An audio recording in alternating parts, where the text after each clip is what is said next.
If you would like to get your song reviewed, dear listener, there's the Filthy Capitalist option. As Sori says, $125 gets you straight to the head of the line. You don't have to be a part of the alliance. You don't have to be part of the group. Wait a minute. And the biggest thing is you don't have to wait. You hop, skip, and jump right in front of everybody. $125 gets you there. You do that 3 times, and then get mashed down to the $75 rate for perpetuity. Yes! Also, there is a band review option. So if you've got a band and you're trying to get your band some exposure, hit me up at vinsori@gmail.com, and I'll show you the details about how to pull that off. You can also jump on Patreon, and there is a option on the tiers to be able to get your band reviewed. Yep. Obviously, we can't lie to you, so we can't guarantee a positive review.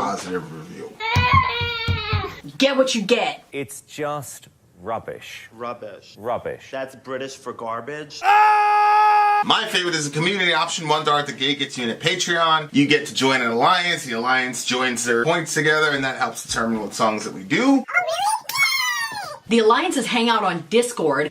Message me on Patreon to get the link. And they do all kinds of other cool things. They do Minecraft, Dungeons and Dragons. Yeah.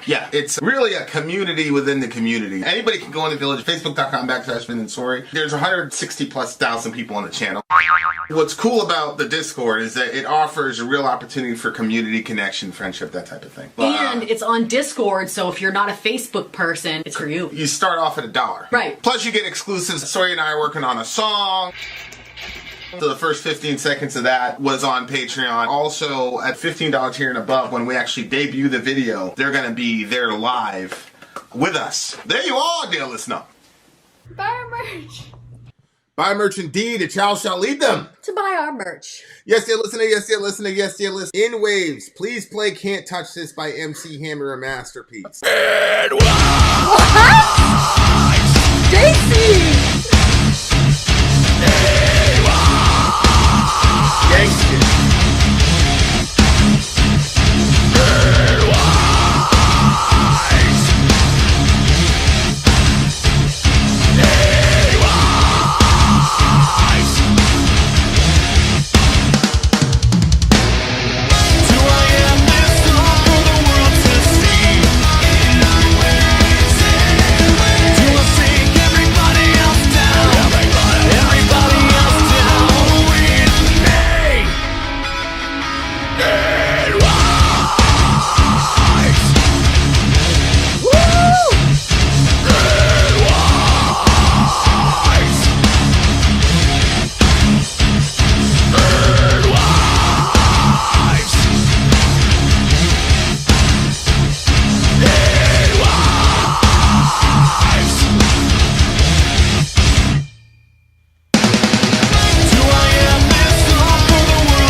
I'll take everybody else down.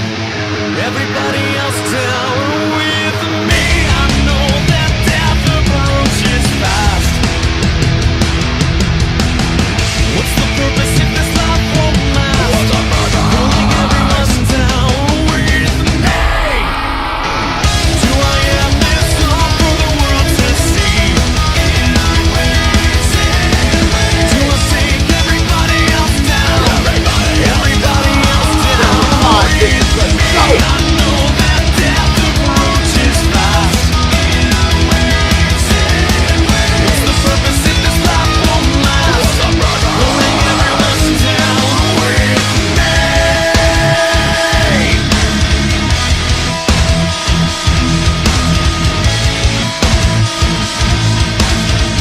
Pulling everyone down with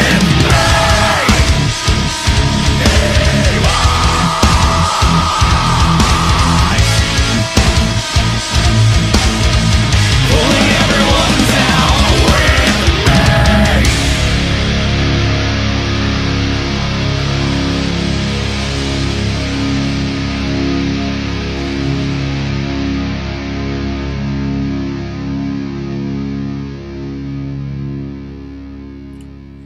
Yo, I fuck with this band, bro.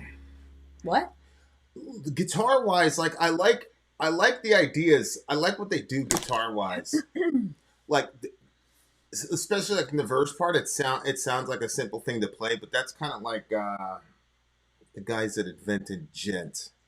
Forgot the name of the band, but it sounds like, oh, it's dent. It's like, oh, that's really easy to play. But then when you look at it and you try to play it with the timing, it's actually it's a lot more complex than people give it credit for. Like, they don't really realize what's going on. They are Is hearing that Die Hard as something and it Murder, sounds... or was it somebody else? No, that it wasn't created Die Hard as Murder. It was, again, I forgot the name. They Okay. basically, they're credited with inventing this genre called gent. I'm sure And somebody it help sounds... us out. It sounds like the flagship song. It sounds very simplistic because the beat seems very repetitive, but it's actually pretty intricate. But you have to kind of be remotely familiar with the instrument to really understand what they're talking about. Okay. I remember you talked to the I'm pretty sure Die it's Hard as Murder Meshuggah. guy. I'm pretty sure it's Meshuggah. Andrew. It was the Andrew Marsh guys from Marsh. Die Hard as Yeah, Murder. I remember you guys had a discussion about that. Yeah. And that's why I thought that was where it originated. Ridiculous. So this is a guy who looks like he's struggling with some mental health issues. And he's saying, you know, if we're all going to die anyway, what's the point of me dragging everybody down with me? Oh. So he's saying it comes in waves, which is, oh shit, Meshuggah will be next. Yeah. So yeah, it was Meshuggah. Oh, really? Yeah, it's Meshuggah. And I think the name of the song is Bleed or something like that. And it was actually the first song we did when we actually upgraded everything. When we got the camera and we got the camera and everything. And it was like 3 a.m. and you were crying. But I was like, that's when I was crazy. Remember how crazy I used to be? Like, I do. I don't care what time it is. I don't care how many, I had done like 11, 12 hour shift at work. I'm like, all right, come on, we got to shoot. It was, we were crazy.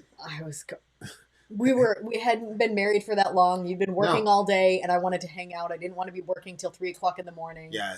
You had other things you and wanted to do. I was very tired. Like, yeah, you were really tired. Like, I wasn't used to your insomnia. Like, lifestyle. you literally cried before. Oh, I know. I remember. We said it in the review. I was laughing. I was like, yeah, if you go look at Meshuggah, if you go look at our review for Meshuggah Bleed, like, you'll see. Like, I'm like, hey guys, look at our new shit. And I'm like, Sori was Poor crying. baby Sori. I was like, she's crying. She needs to get over that shit. All right, let's go. That's how it was.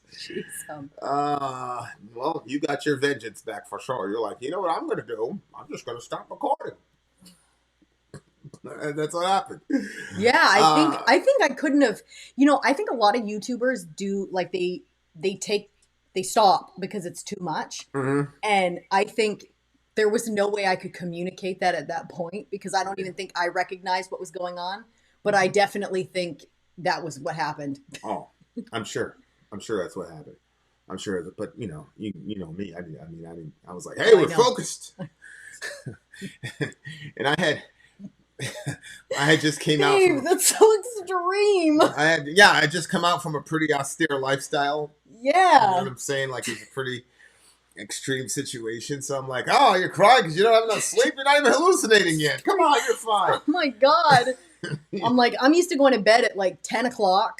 This is 3 o'clock in the Well, morning. it's true. Well, it took us so long because we didn't know how to put everything together. It's crazy now. We can put everything together in like 2 minutes, but back in the day, we didn't know. Anyway, Yeah. do I end this all for the world to see? Do I take everybody else down with me? Yeah, man. Like that's when you're a person that has mental health issues. You know, especially if you're in a close family, like it's tough. Because you feel like you're bringing everybody down. So he's saying, look, if I'm going to die anyway, what's the point of me bringing everybody else down? Do I end this all for the world to see in waves? Do I take everybody else down with me? I know that death approaches fast. What's the purpose if this life won't last, pulling everybody down with me? And that's pretty much the song. And so, like, you have to kind of reconcile or justify, especially when you're in that situation, like when you're in crisis. A lot of times, like, you have to adjust. You know, when somebody's in a mental health crisis, you have to adjust what your expectations are, and you have to make adjustments as to, you know, what life is, what you think life is, what the person believes life is, all the rest of it. It's very, very difficult. And then you almost, if you're at a point in your crisis where you're still kind of lucid and you still kind of have you end up almost having to justify your existence to yourself. Like you almost have to say like, why am I still here if I'm just doing this to everybody? And I remember thinking about that, especially like right before I ended up in the hospital. It was kind of like, you kind of had to justify. Oh, wow.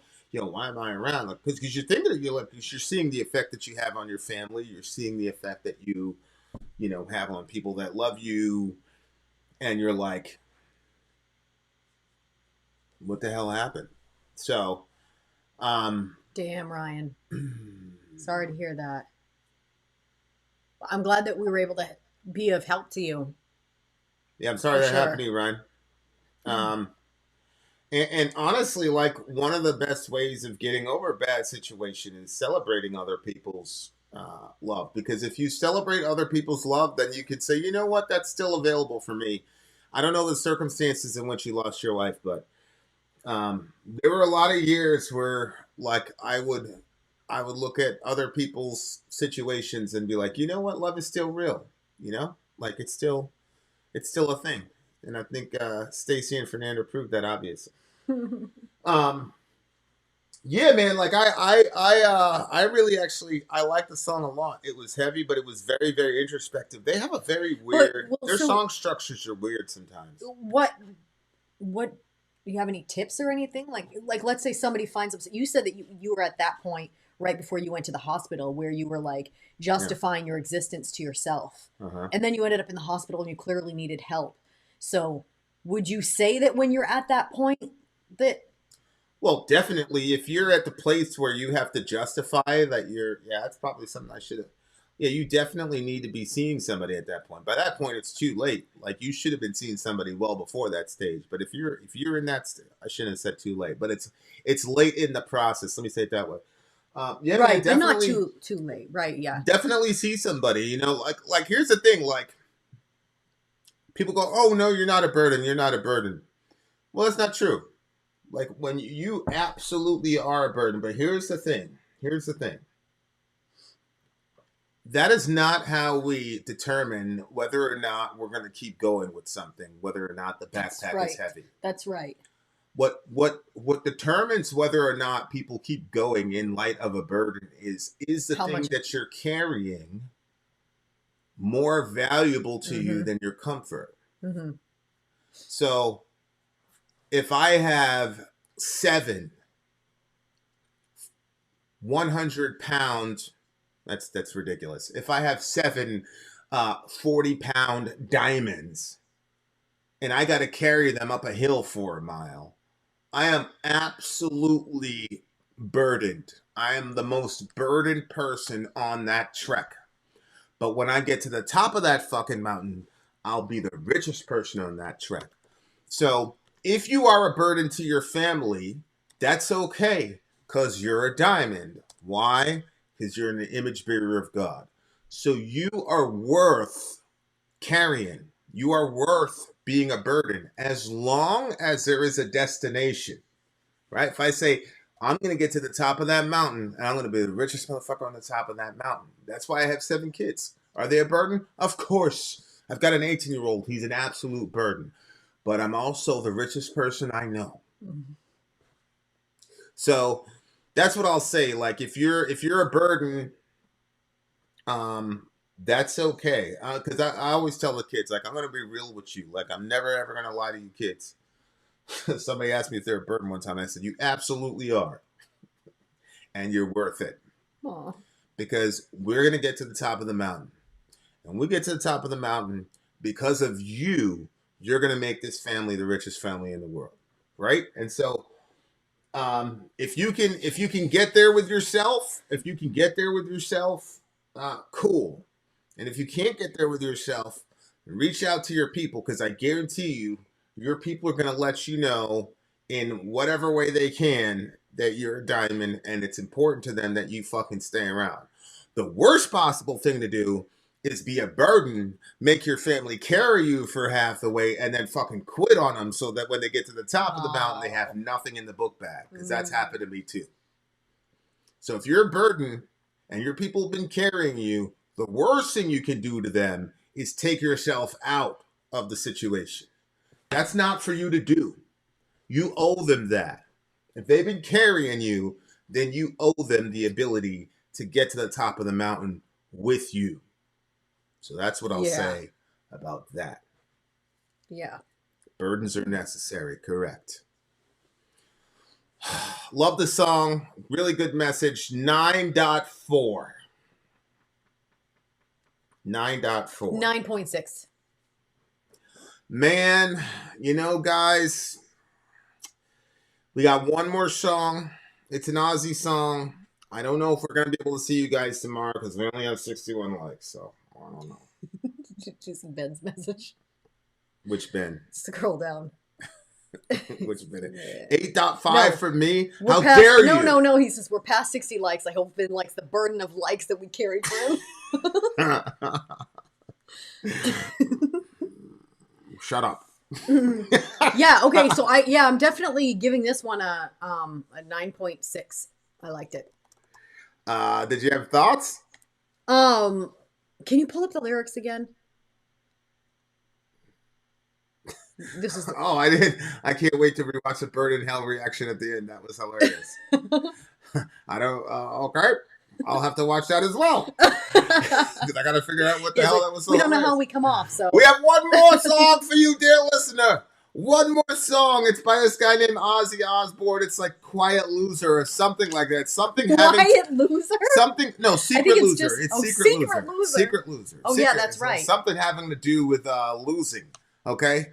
All right, there you go. We have Secret Loser one more time for your mind. Vin out. Sori out. Gone.